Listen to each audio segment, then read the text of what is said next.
ஐயா நமச்சிவாய வாழ்கையா. எல்லாருக்கும் நமச்சிவாய வாழ்க. ஐயா நமச்சிவாய வாழ்க.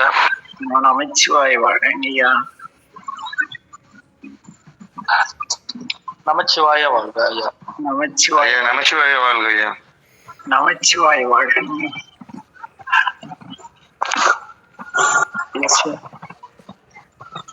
நேற்று ராமலிங்கம் ஐயா அவருடைய சொற்குழவை கேட்டுவிட்டு மிகவும் உளமகிழ்ந்த சோமு செட்டியார்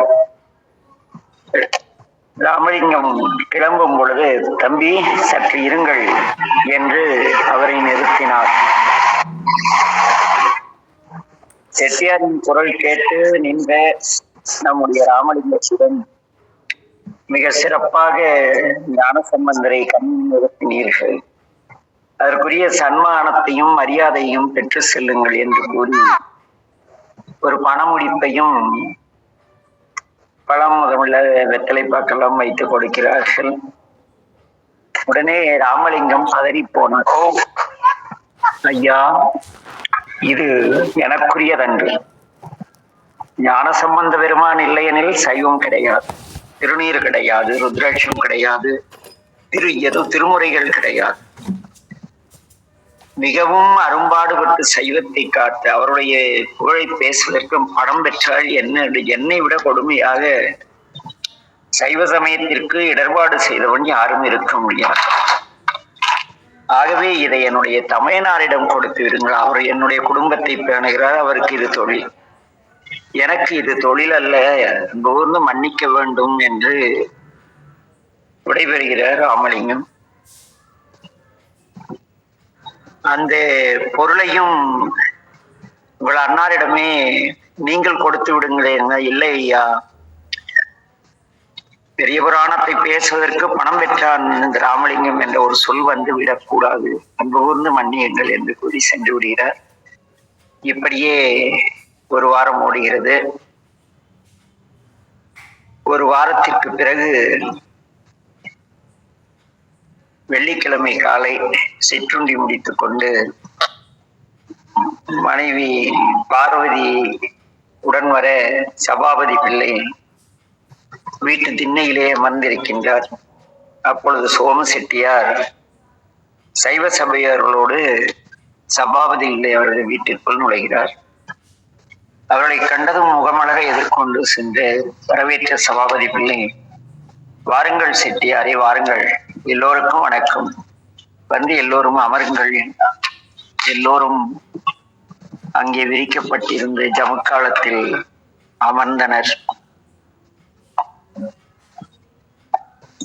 இவர்களை கண்டதும் நம்முடைய சபாபதி பிள்ளைக்கு மனதிலே ஒரு குழப்பம். எதற்காக இவரெல்லாம் இங்கு வந்திருக்கிறார்கள் என்று தெரியவில்லையே என்று யோசித்தவர் பார்வதியிடம், பார்வதி, இவர் நம்மை எல்லாம் ஆதரிக்கும் வள்ளல் ஸ்ரீமான் சோமு செட்டியார் மிகப்பெரிய வணிகர் என்று அறிமுகப்படுத்துகிறார். உடனே பார்வதி செட்டியாருக்கு வணக்கம் சொல்ல பதிலுக்கு அவரும் அவரை வணங்கினார். சபாபதி பிள்ளை வந்திருந்த மற்றவர்களை காட்டி, பார்வதி, இவரெல்லாம் செட்டியாரை சேர்ந்த சைவ சபையோர்கள், தெய்வ கைங்காரியத்திற்கு உதவக்கூடிய பெரிய உபகாரிகள், பெரும் தனவந்தர்கள் என்று கூறுகிறார், அறிமுகப்படுத்தி வைக்கிறார். பார்வதியும் அவர்களை வணங்க அவர்களும் பதிலுக்கு பார்வதி அன்னியை வணங்கினார்கள். சம்பிரதாய அறிமுகங்கள் முடிந்ததும் பார்வதி, பண்டைய காலங்கள் எல்லாம் ஆண்கள் முன் பெண்கள் வர அச்சப்படுவார்கள். பெண்களுக்கு அச்சம், நாணம், மடம், பயிர்ப்பு என்று இயற்கையாக சில குணங்கள் இருந்தன. இன்று பெற்றோர்களே அவ்வாறு இல்லாதபடிக்கு பொறுப்பாக சிறு வயதிலிருந்தே அந்த குழந்தை உடல் பற்றிய அந்த தன்மைகளை மறக்கும் வண்ணம் ஆடை அணிவித்து கெடுக்கிறார்கள். அன்று அப்படி கிடையாது. பார்வதி கதை ஓரத்திலே நின்று அமர்ந்து கணவர் என்ன பேசுகிறார் என்பதை கவனிக்கிறார். அப்பொழுது சபாபதி பிள்ளை மெல்ல பேச்சை ஆரம்பிக்கிறார். செட்டியார் தலைமையில் சபையோர்கள் எல்லோரும் வந்திருப்பதை பார்த்தால் ஏதோ விசேஷம் போல் தெரிகிறது என்று விசாரிக்கிறார் நம்முடைய சபாபதி பிள்ளை.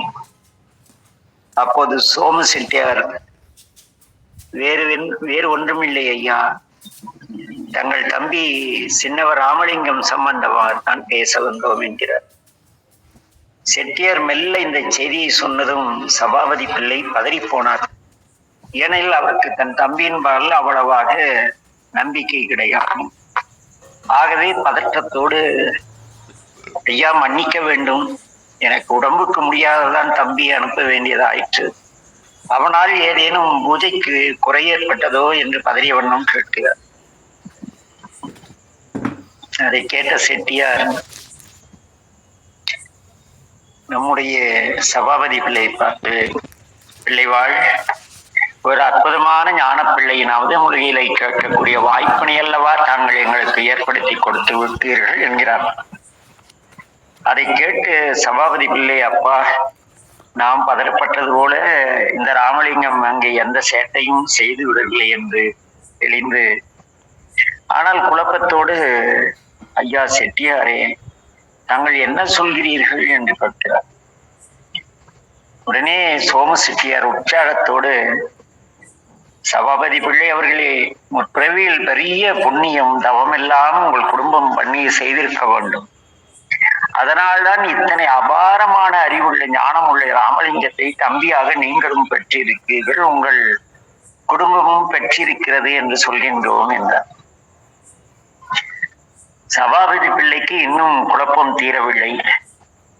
ஐயா, தாங்கள் சொல்வது ஒன்றுமே எனக்கு புரியவில்லை. நேற்றைக்கு தம்பி அங்கே என்னதான் செய்தான்? தயவு செய்து விளக்க வேண்டும், எனக்கு விளங்கும்படி கூறுங்கள் என்று கூறுகிறார். ஆனால் வெகு உற்சாகத்தோடு இருந்த செட்டியார், தாங்கள் அனுப்பியது போல் தங்கள் தம்பி நடராஜருடைய படத்திற்கு தூபதீப ஆராதனைகள் காட்டி பூஜை முடித்து விட்டு சில பெரிய புராண பாடல்களை பாடி முடிக்கப் போகிறார் என்றுதான் நினைத்தோம். ஆனால் அவரோ அதையெல்லாம் செய்துவிட்டு சம்பந்தர் சரித்திரத்தை பிரசங்கம் செய்ய ஆரம்பித்து விட்டார் என்று செட்டியார் சொன்னதும் சபாபதி பிள்ளைக்கு குழப்பம் போய் ஆச்சரியம் வந்தது. அடடா, அப்படியா? என் தம்பி பிரசங்கம் செய்தானா என்கிறார். உடனே செட்டியார் சபாபதி பிள்ளையை பார்த்து, அப்புறம் என்ன, அனுபவமிக்க மிக சிறந்த சொற்பொழிவாளர்கள் கூட சின்னவர் செய்த அளவு அற்புதமாக பிரசங்கம் செய்ய இயலாது.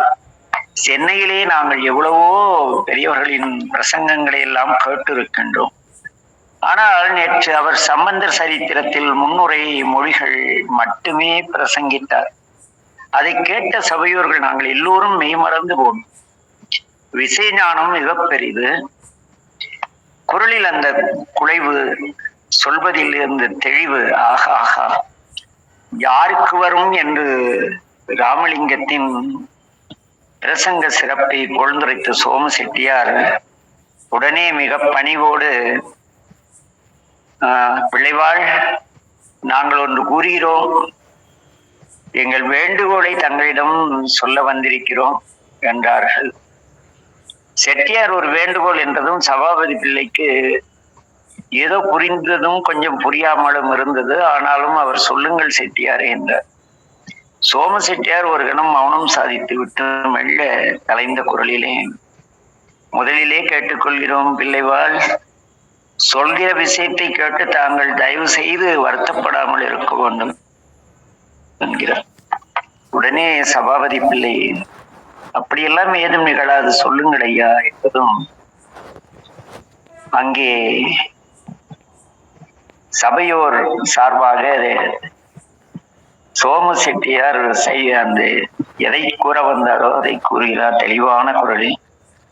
வேறொன்றும் இல்லை பிள்ளைவாள், சின்னவர் இனிமேலும் தொடர்ந்து நமது வீட்டில் பிரசங்கம் செய்ய வேண்டும்.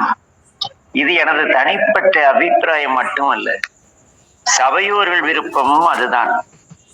தயவு செய்து தாங்கள் இதற்கு ஆட்சேபனை சொல்லக்கூடாது என்று வேண்டிக் கொண்டார்.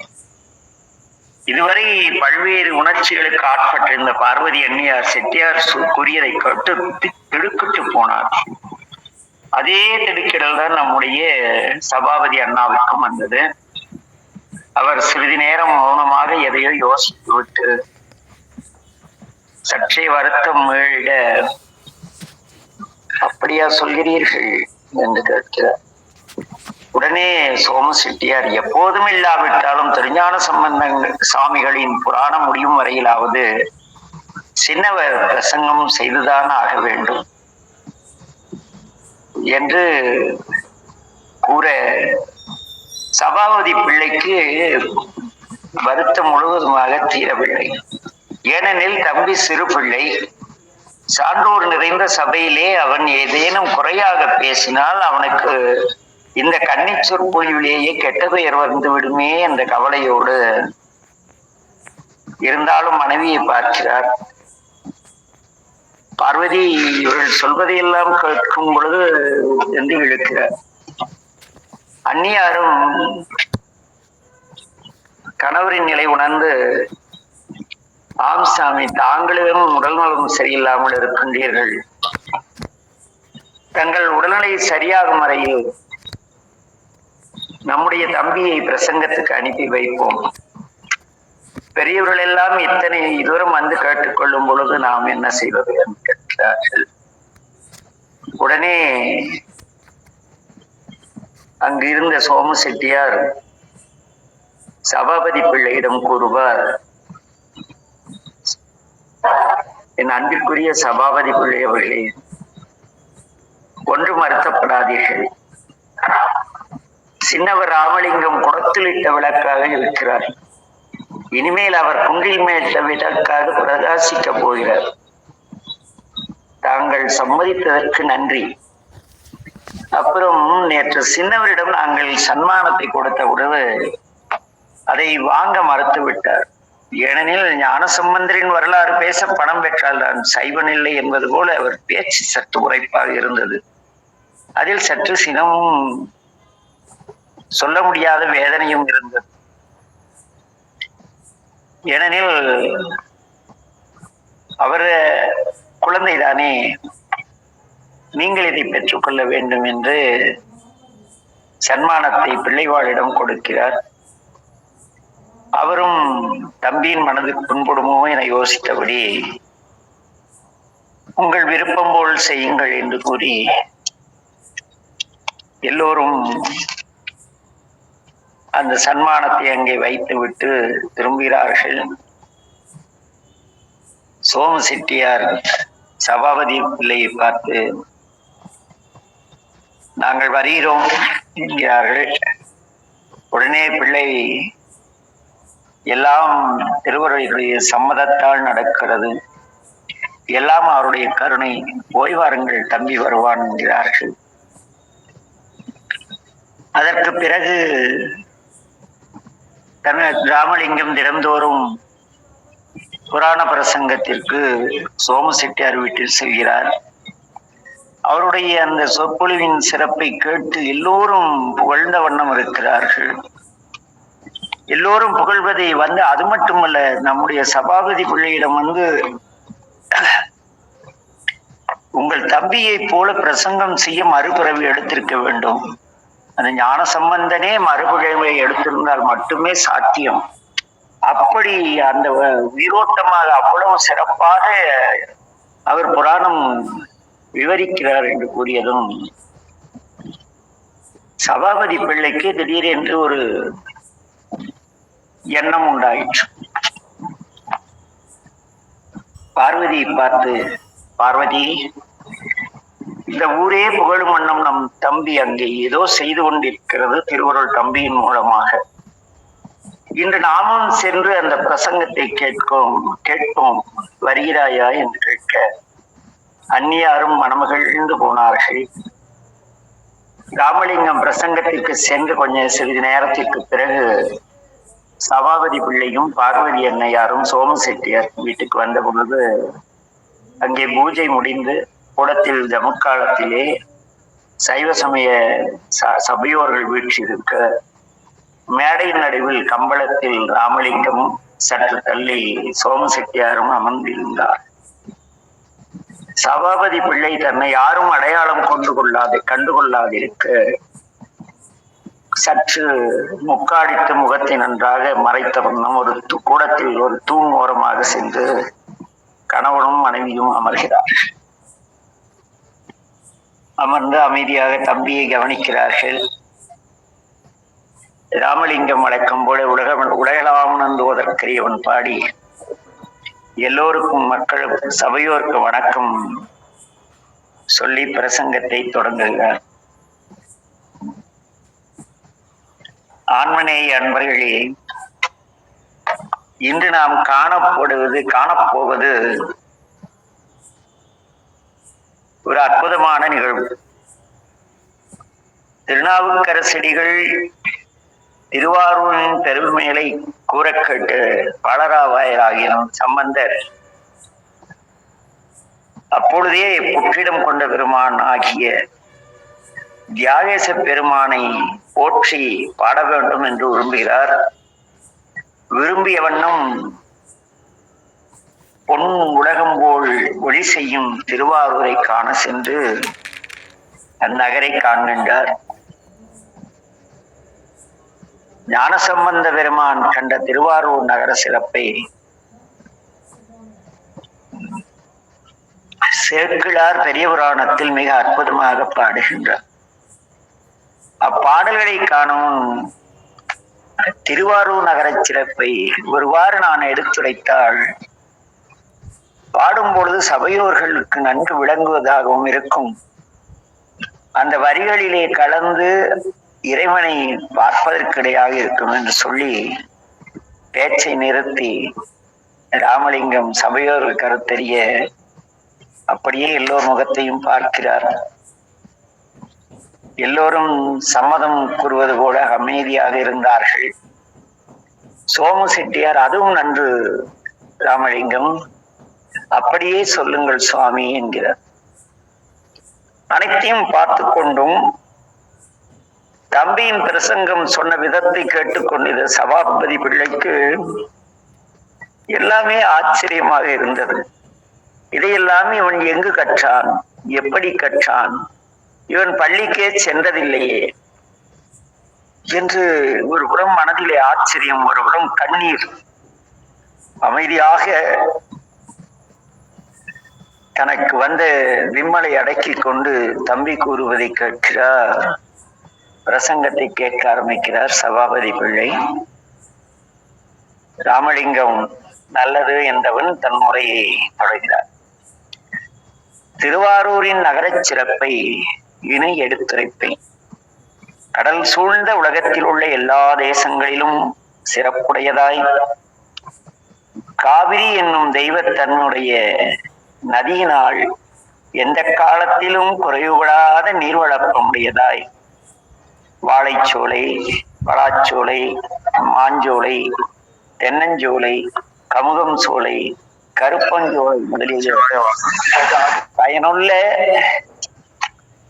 சோலைகள் அணி அணியாக ஒன்றையொன்று சூழ்ந்து ஓங்க அசோகு, குறுக்கத்தி, செண்பகம், ஆதிரி முதலான மரங்களால் நெருங்கி வண்டுகள் பாடுகின்ற மலர்ச்சோலைகளும் தாமரை தடாகங்களும் நீர் நிறைந்து அள்ளி நீலம் முதலான மலர்கள் மலர்கின்ற ஓடைகளும் பொய்கைகளும் ஏரிகளும் குளங்களும் பல இடங்களிலும் உள்ளதாய் சென்னல் முதலாகிய பயிர்கள் மாறாது முப்போகம் விளைகின்ற குறைவற்ற விளைவையுடைய வயல்கள் நெருங்கியுள்ளதாய் சிதம்பரம், பஞ்சநதம், மத்தியார்ஜுனம், சம்புவேச்சரம் முதலான திவ்ய சேத்திரங்கள் இடையிடையே உள்ளதாய் இல்லற தர்மத்தில் எல்லளவும் குறைபடாது செல்வத்திலும் கல்வியிலும் நிறைவுள்ள குடிகளுக்கு இடமானதாய் பல வளங்களை கொண்டு பூமாதேவிக்கு முகம் போல விளங்குகின்ற சோழ தேசத்திலே பாதாள லோகத்தை பார்க்கின்ற ஆழமுள்ள அகழியினார் சூழப்பட்டு இந்திரலோகத்தை எட்டி பார்க்கிற உன்னதமான கோபுரங்களை உடைய மதிலும் உய்யானம், நந்தவனம், பூஞ்சோலை முதலானவைகளும், தெய்வ தீர்த்தம், பிரம்ம தீர்த்தம், வசந்த ஓடை, செங்குவளை ஓடை என நீர்நிலை நிறைய உள்ளதாய் தேர்நிலைகள், யானை கூடங்கள், குதிரை பந்திகள், சேனையிடங்கள், ஆஸ்தான மண்டபம், அரச மண்டபம், விசித்திர மண்டபம், வினோத மண்டபம், நியாய மண்டபம், நிறுத்த மண்டபம், கல்வி மண்டபம், கணக்கரி மண்டபம், பாடல் மண்டபம், பரிசன மண்டபம், சித்திர மண்டபம், தேவாசிரிய மண்டபம், சித்திர தெற்றி சிலம்பக்கூடம், ஆயுத சாலை, அமுத சாலை, அறச்சாலைகளும் உடையதாய் ரத்தன பீடிகைகளும், கனக மாளிகைகளும், மகர தோரணங்களும், மங்கள கோஷங்களுக்கும் உள்ள கடைவீதி, கணிகர் வீதி, சூத்திரர் வீதி, ஆதி சைவர் வீதி, அரசர் வீதி, அந்தனர் வீதி, சைவர் வீதி, வைதிகர் வீதி, தபோதனர் இருக்கை,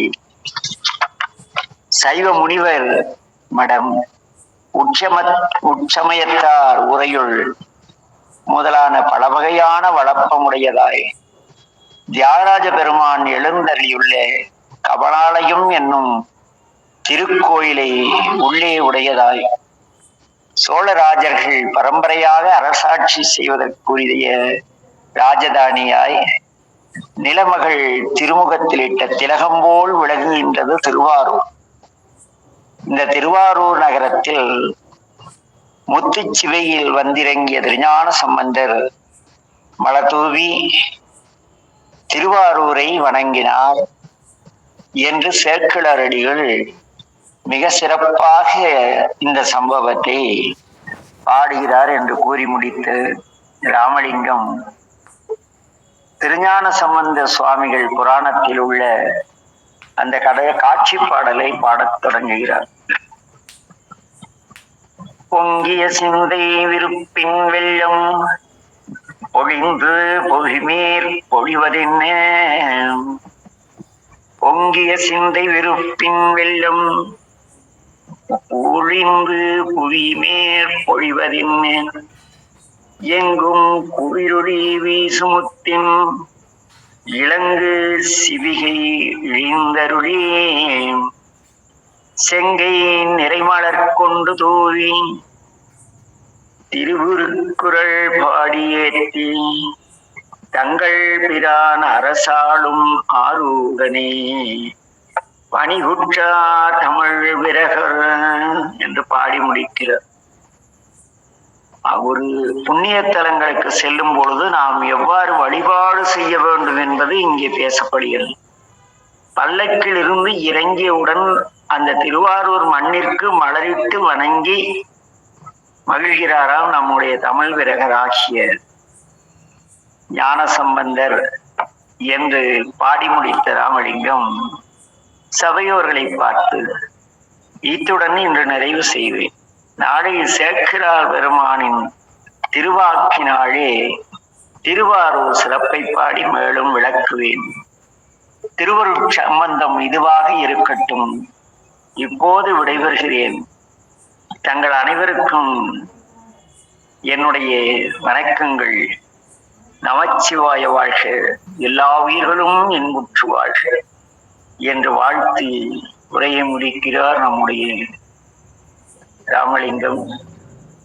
சோம செட்டியார் உடனே எழுந்து ஹரஹர நம பார்வதீபதை ஹரஹர மகாதேவா, தொடர்ந்து சபையில் உள்ள எல்லோரும் ஹரஹர மகாதேவ என குரல் எழுப்புகிறார்கள்.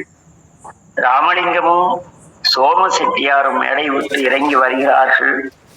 அப்பொழுது ஒருவர், ராமலிங்கம் ஐயா பிரசங்கத்தின் ஒவ்வொரு நாளும் சுவையும் மெருகும் கூடிக்கொண்டே போகிறது பார்த்தீர்களா என்று சொல்ல, மற்றொருவர் ஆமாம் ஆமாம் அதில் என்ன சந்தேகம் என்று ஆமோதிக்கிறார். அவ்வாறு சபையோர்கள் தங்களுக்குள் பேசிக்கொண்டே கலையத் தொடங்குகிறார்கள். அதுவரை மறைந்து எல்லாவற்றையும் கண்டு கேட்டு களிப்புற்றிருந்த சபாபதி பிள்ளை தனக்குள் கூட்டம் களைகிறது. பார்வதி தம்பி வருவதற்குள் ஒருவரும் அறியாமல் நாம் நம் வீட்டிற்கு செல்ல வேண்டும் வா என்று கூறி முக்காட்டை இழுத்துக் கொண்டு முகத்தை நன்றாக மறைத்துக் கொண்டு பதுங்கியபடி அவசர அவசரமாக அங்கிருந்து வெளியேறி வியர்க்க விறுவிறுக்க வேகமாக வீட்டுக்குள் நுழைந்த சபாபதி பிள்ளை முகத்தில் களைப்பு எதுவும் தெரியவில்லை. வந்தவர் களைத்து போய் அல்லவா வந்திருக்க வேணும், களைப்பு தெரியவில்லை. மாறாக வியப்பு, அளவற்ற மகிழ்ச்சி. மகிழ்ச்சியில் மனம் பரபரக்க அவருடைய உடல் மெல்லென நடுங்குகிறது. அப்படியான அவரது வருகையை கண்டு பார்வதி அவருக்கு முன்பாக வந்து விட்டார் போலும். திகைத்து போனார். சுவாமி, மிக அற்புதமாக நம்முடைய ராமலிங்கம் பேசிய வண்ணம் இருந்ததல்லவா என்று கேட்கிறார்கள். அதற்கு சபாபதி பிள்ளை பதில் சொல்ல முனைகிறார். ஆனால் அளவுக்கு அதிகமான உணர்ச்சி பெருக்கள் அவரால் பேசவே முடியவில்லை. சற்று நிதானித்த பிறகு மனம் குதூகலிக்கவும் வார்த்தைகளில் உணர்ச்சி பொங்கவும் அவர் பார்வதியை பார்த்து, ஆம் பார்வதி, தம்பி ராமலிங்கத்தின் பிரசங்கத்தை ஒரு கல்வனை போல ஒளிந்திருந்து கேட்டேன். அதை என்னவென்று சொல்வது? யாழும் குழலும் இலையும் இனிய குரல் அவனுடையது. முத்து மணி அள்ளி தெளித்த சொற்கள், சொல்லும் பொருளும் அப்படியே என் உள்ளத்தை உருக்கி விட்டன பார்வதி. தம்பி ராமலிங்கத்தின் பிரசங்கம் பேரானந்த பெரிய காட்சி. நாளை நீயும் என்னுடன் வந்து பார்க்க வேண்டும் என்று கூறுகிறார். அடுத்து பேசுகிறார். கடல் மடை திறந்தார் போல அருட்சுவை அமுதச்சுவை சொல்நயம் ஒருங்கே பொருந்து. இப்படி பேசும் வல்லமை நம் ராமலிங்கத்திற்கு எங்கிருந்து வந்தது பார்வதி? எடுத்த எடுப்பிலேயே எல்லோருக்கும் இன்பத்தை ஊட்டுவதாய் அற்புத சொல் அலங்காரங்களுடன் நாம் நம்ப முடியாத அளவுக்கு பிரசங்கம் அமைந்திருந்தது. இருந்தாலும் ஒன்று உண்மை பார்வதி, நாம் செய்த பாக்கியமே பாக்கியம். ராமலிங்கம் என் தம்பி என்று அவர் சான்றோர்களைச் சேர்ந்தவன், கடவுள் பிறப்பம், முருகப்பெருமானின் அருள் வடிவம். இனி அவனே நமக்கு சர்க்குருநாதன். இனி நாம் இருவரும் அவருக்கு தொண்டு செய்து வருவதே பிறவி பிணிக்கு அருமருந்து என்று கண்ணீர் மல்க சபாபதி பிள்ளை கூற, அந்நியாரும் சுவாமி, நானும் அந்த நிலையில்தான் இருக்கிறேன். இனி நமது வேலை தம்பி ராமலிங்கத்துக்கு தொண்டு செய்வது மட்டுமே என்று கூறி ராமலிங்கத்திற்காக காத்து கொண்டிருக்கிறார்கள். அப்படியே ராமலிங்கம் அறிகிறார். காலம் தொடர்கிறது. ராமலிங்கம் நாளொரு மேனியும் பொழுதொரு வண்ணமாக இறையருளால் நலமே வளர்ந்து வாலிப பருவம் அடைகிறார். இப்போது புலவர்கள் மத்தியில் அவருடைய பேரும் புகழும் அறிவும் ஆற்றலும் சென்னை பட்டணம் முழுவதும் பிரசித்தமாக புகழ் பெற்றுள்ளது. அதனால் சீடர்களும் மாணவர்களுமாக பலரும் அவரை வந்து சேர்ந்திருந்தார்கள். ஒரு நாள் மாலை மயங்கும் நேரம் அந்த கோயில் மண்டபத்து மேடையில் ராமலிங்கம் அமர்ந்திருக்க எதிரே வரிசையிட்டு சீடர்களும் மாணாக்கர்களும் அமர்ந்திருக்கிறார்கள். அவர்களை பார்த்து ராமலிங்கம் புன்னகையோடு, இருக்கும் ரத்தின முதலியார், நரசிங்கபுரம் வீராசாமி முதலியார், கிரியாயோக சாதகராகிய பண்டார ஆறுமுகம் ஐயா, பொன்னேரி சுந்தரம் பிள்ளை, காயாறு ஞானசுந்தர ஐயர், ஸ்ரீனிவாச வரதாச்சாரியார், அடடா எத்தனை அருமையான அணுக்க தொண்டர்கள் என்னை சூழ்ந்து இருக்கின்றீர்கள். நான் செய்த தவம் என்று மகிழ்கிறார் ராமலிங்கம். உடனே ரத்தின முதலியார் பணிவோடு மகிழ்ச்சி பொங்கு, சாமி, தங்களிடம் பாடம் கேட்கும் மாணவர்களாகவும் இருப்பதில் நாங்கள் தொண்டர்கள் என்பதை விட தங்கள் மாணாக்கர்கள் என்பதே எங்களுக்கு பெரும் மகிழ்ச்சியை தருகிறது என்று கூறி மகிழ்கிறார்.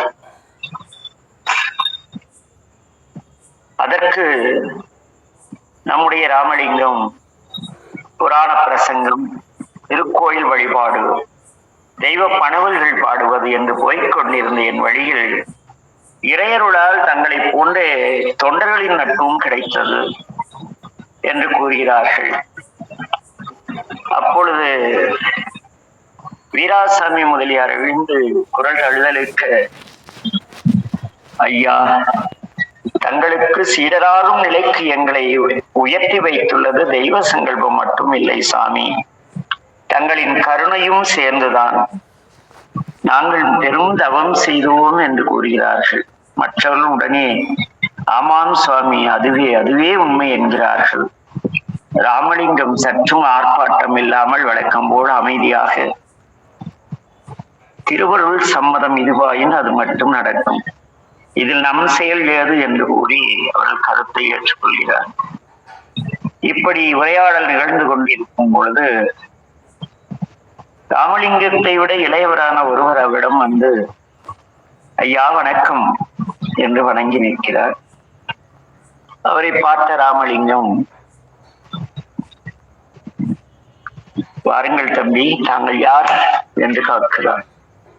அதற்கு அங்கே மேலும் பவ்யமாக பணிவாக அந்த இளைஞர், ஐயா, தங்களை காட்டிலும் வயதிலும் அறிவிலும் சிறியவனாகி நான் திருவள்ளூருக்கு போகும் வழியில் உள்ள தொழுவூர் கிராமத்தை சேர்ந்தவன். என் பெயர் வேலாயுதம். சில நூல்களை நல்லாசிலை கொண்டு பாடம் கேட்டுள்ளேன் என்கிறார்.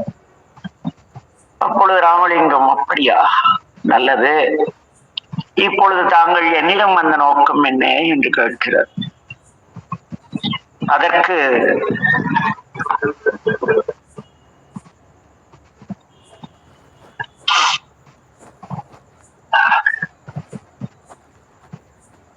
அந்த அன்பர், நம்முடைய வேலாயுதம் ராமலிங்கத்திடம், ஐயா, சில நாட்களுக்கு முன்பு பழைய ஓலைச்சுவடியிலிருந்து எனக்கு இந்த 100 பாடல்கள் கிடைத்தன. அதிலே இவற்றை சங்கப்புலவர்கள் பாடியுள்ளதாக ஒரு குறிப்பும் உள்ளது. நான் பலமுறை படித்தும் இவற்றின் பொருள் ஒன்றும் விளங்கவில்லை, பல இடம் கேட்டும் அவ்வாறு. ஆகவே தங்களை நாடி வந்தேன் என்று பேச்சு பாதையிலே நிறுத்தி அவருடன் வந்த ஒருவரை பார்க்கிறார். அவரும் ஆமையா என்கிறார்கள். தங்கள் கையில் இந்த ஓலைச்சுவடியை ராமலிங்கத்திடம் தருகிறார்கள். ராமலிங்கமும், ஓ அப்படியா, நன்று, இதுவா அந்த ஓலைச்சுவடி, பாடல்களை பார்க்கலாம் என்று கூற பாடல்களை எப்படி பார்க்கிறார், ஒரு கண்ணோட்டம் விடுகிறார் நம்முடைய ராமலிங்கம். சோடிகளை புரட்டி சிறிது நேரம் பாடல்களை பார்க்கிறார். பிறகு வேலாயுதத்திடம், வேலாயுதம், இவற்றை சங்க பாடல்கள் என்று கருதுகிறீர்கள், அப்படித்தானே என்றார். உடனே வேலாயுதமும், ஆமையா, இங்கே தவறு, இந்த சுவடி ஒரு காலும் சங்கத்தமிழ் பாடலாக இருக்க முடியாது, சங்க பாடலாக இருக்க முடியாது என்று உறுதிபட கூறுகிறார். உடனே வேலாயுதம், இதை கடினமான பாடல்களாக இருக்கின்றன, எப்படி கருத முடியும், வேறு எப்படி கருத முடியும் என்று பேசுகிறார். அதற்கு ராமலிங்கம், தங்களுடைய தர்க்கம் நன்று வேலாயுதம், இவை கடினமான நடையில் இருப்பதாலேயே சங்க பாடல்கள் என்று கூறக்கூடாது என்று சொல்கிறேன். சங்கப்புலவர்களின் பாடல்கள் மிகவும் செப்பமானவை, இனிய சொற்கள் கொண்டு பாணயத்துடன் அமைந்தவை. இன்னொன்று சொல்லட்டுமா என்று கூறி வேலாயுதத்தை பார்த்து புன்னகிக்கிறார் நம்முடைய ராமலிங்கம். அது கேட்டு வேலாயுதம் சற்றே வெட்கத்தோடு, சொல்லுங்கள் ஐயா என்றார். சங்க பாடல்களில் இவற்றில் உள்ளது போல யமகம், பிரிவு, சிலேடை என்றெல்லாம் காண முடியாது, சரிதானே என்கிறார் ராமலிங்கம். உடனே வேலாயுதம், பரிதாபமான குரலில் புரிகிறது ஐயா என்ற. ஆனால் அதை கவனிக்காத போல நம் ராமலிங்கம் தொடர்ந்து சொல்கிறார். சென்ற நூற்றாண்டில் வாழ்ந்த சில புலவர்கள் தங்கள் வயிற்று பிழைப்புக்காக செல்வர்களும் ஜமீன்தார்களும் பிரமிக்கும்படி இப்படி பாடுவது வழக்கம். தங்களுக்கு அது புரியும் தானே என்கிறார். உடனே வேலாயுதமும் இன்னும் பணியோடு உண்மைதான் ஐயா என்கிறார். ஆனாலும் ராமலிங்கம் அதை உணர்ந்தும் உணராதவர் போல மேலும் தொடர்கிறார். அது மட்டுமல்ல வேலாயுதம், அதுவும் தவிர தாங்கள் கொடுத்த இந்த பாடல்களில் பொருள் இலக்கணம் ஒரு சிறிதும் இல்லை. யாரோ ஒரு கற்றுக்குட்டி புலவர் புலமை செருக்கோடு பாடியிருப்பதாக நான் அறிகிறேன். அப்பப்பா எத்தனை சொற்பிழைகள் பொருட்பிழைகள் அப்படின்னு சொன்னதான். வேலாயுதம் என்ன பண்ணார்? பெரும் நடுக்கத்துடன் ராமலிங்கத்தின் கால் விழுந்து வணங்கி அழுதபடி, சாமி, தாங்கள் என்னை மன்னித்து திருவருள் செய்ய வேண்டும். நானே இந்த பாடலை இயற்றி தங்களிடம் கொண்டு வந்தேன். தங்களை சோதிக்க நான் செய்தது இச்செயல். நான் பெரிய புலவன் என்ற செருக்கினால் தங்களை இழிவுபடுத்துவதற்காக இதை கொண்டு வந்தேன். என் பாட்டில் மட்டும் குற்றமில்லை ஐயா, நானே பெரும் குற்றவாளியாக இதோ உங்கள் மின் தொண்டரைற்று நிற்கிறேன் வண்டியிட்டு அமர்கிறார் வேலாயுதம்.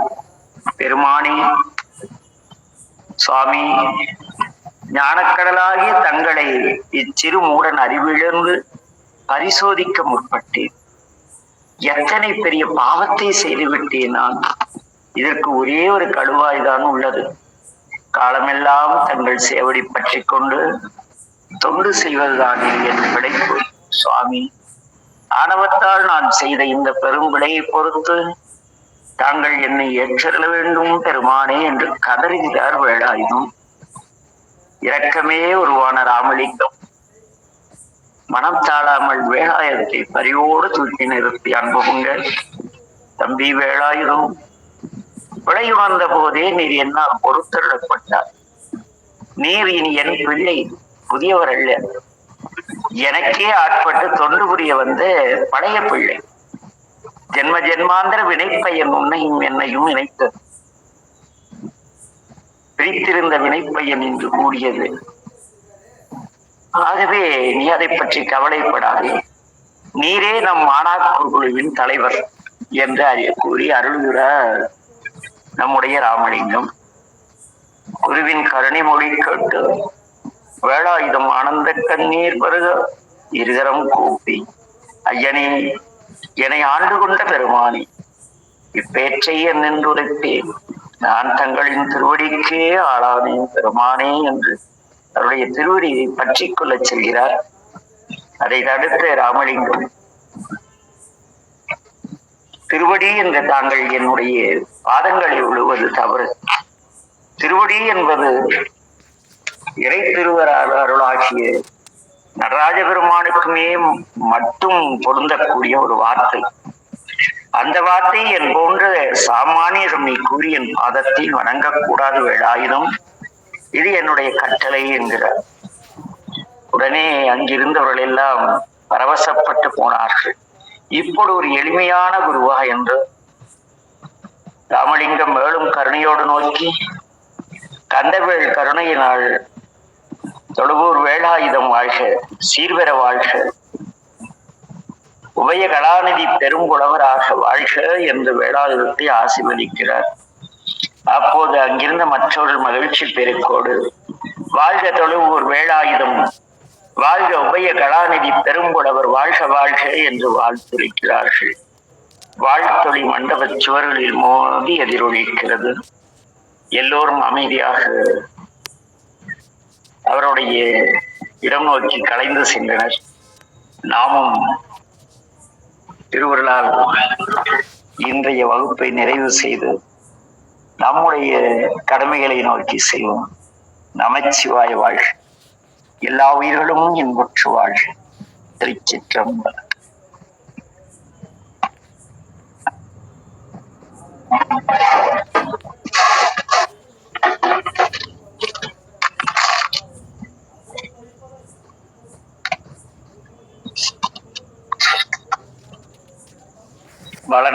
நமச்சிவாய வாழ்க. பாலையா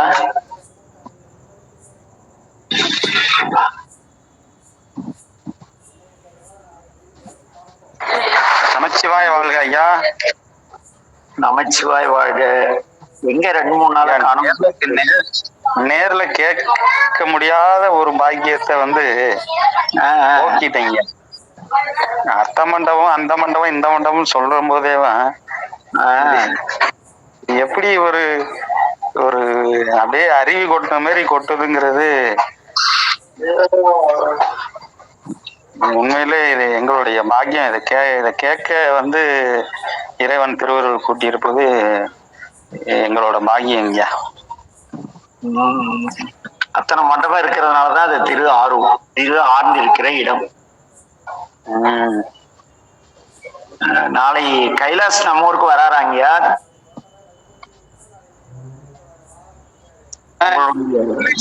சொல்லுறீங்க கைலாஸ் என்னங்க? ஒன்னும் சொல்லலைங்க என்கிட்ட. அப்படியா? எப்படி உங்க ஊருக்கு வர்றது? நம்ம பார்த்துட்டு கரூர் வழியா வரணுங்க. கரூர் வந்து அணக்குறிச்சி கரூர் இங்கிட்டு வந்துருதுங்க. திண்டுக்கல் அந்த ரூட் உங்களுக்கு அனுப்புறீங்க. Route map. ஆமா, கரூர் திண்டுக்கல் செம்பட்டி இப்படி வந்துருது. செம்பட்டி வழியா தேனி வந்துருதுங்களா? ஆமாங்க, செம்பட்டி ஆண்டிவட்டி.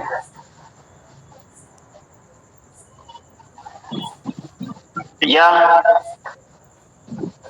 கேக்குதாங்கய்யா? கேக்குதுங்க. தாராபுரம் வந்துதானே வரும்? தாராபுரம் வராதுங்க. எப்படி வரும்? இருங்க, நான் இந்த மீட்டு முடிஞ்சோடனே உங்களுக்கு அதை நான் பார்த்துட்டு தெளிவா சொல்லிடுறேங்க. அனுப்புங்க. கைலாஸ் ஐயா நமச்சிவாய வாழ்கங்கய்யா. அண்ணே, நாளைக்கு வரதானா நீங்க? நாங்க 7 மணிக்கு இங்க கிளம்புறோம். ஒரு 9 மணி அப்படி கரூர் வருவோம்னு நினைக்கிறோம். 9-9:15 ஐயா, நாளைக்கு நம்ம பெரியமா வீட்டுல முற்றோதல் வச்சிருக்கிறாங்க ஐயா. சரி, அப்படின்னா அதை பாருங்க. திருவாசக முற்றோதலுக்கு போயிட்டு வந்துடுறாங்கய்யா. சரி கண்ணே. நமச்சிவாய வாழ்க. நமச்சிவாய வாழ்க. மாதேஸ்வரி அம்மா,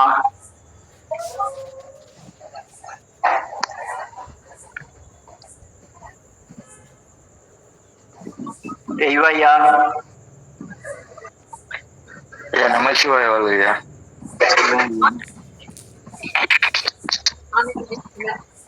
என்ன